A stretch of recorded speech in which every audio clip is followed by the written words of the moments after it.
എന്തു പറ്റി മോളെ? അത് പിന്നെ മുത്തശ്ശി അവിടെ കിടന്നാ മതി. എനിക്ക് പറ്റില്ല. അതെന്താ, മോൾക്കും പേടിയായോ? പേടിച്ചിട്ടൊന്നും അല്ല മുത്തശ്ശി. പിന്നെ മുത്തശ്ശി പറഞ്ഞു ശരിയാ.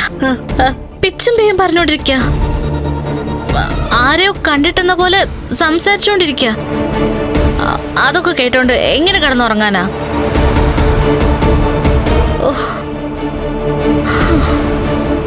മോളെ, അവനെ ആ വിശ്വനാഥനോടാ സംസാരിക്കുന്നേ.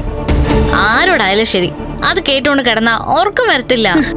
ഇനി രാത്രിയിലും അവൻ ഉറങ്ങത്തില്ല മോളെ.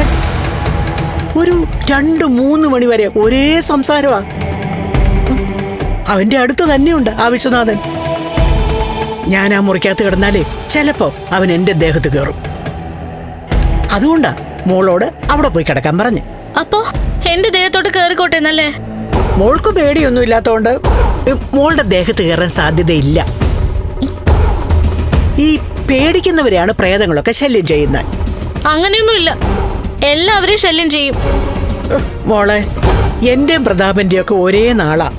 ഞങ്ങളുടെ നാളുകാരെയാണ് സാധാരണ ഈ ആത്മാക്കളൊക്കെ ശല്യം ചെയ്യുന്നത്. മോളുടെ നാളുകാരുടെ പിന്നാലെ ആത്മാക്കൾ വരില്ല. അങ്ങനൊരു വിശ്വാസമൊന്നും എനിക്കില്ല.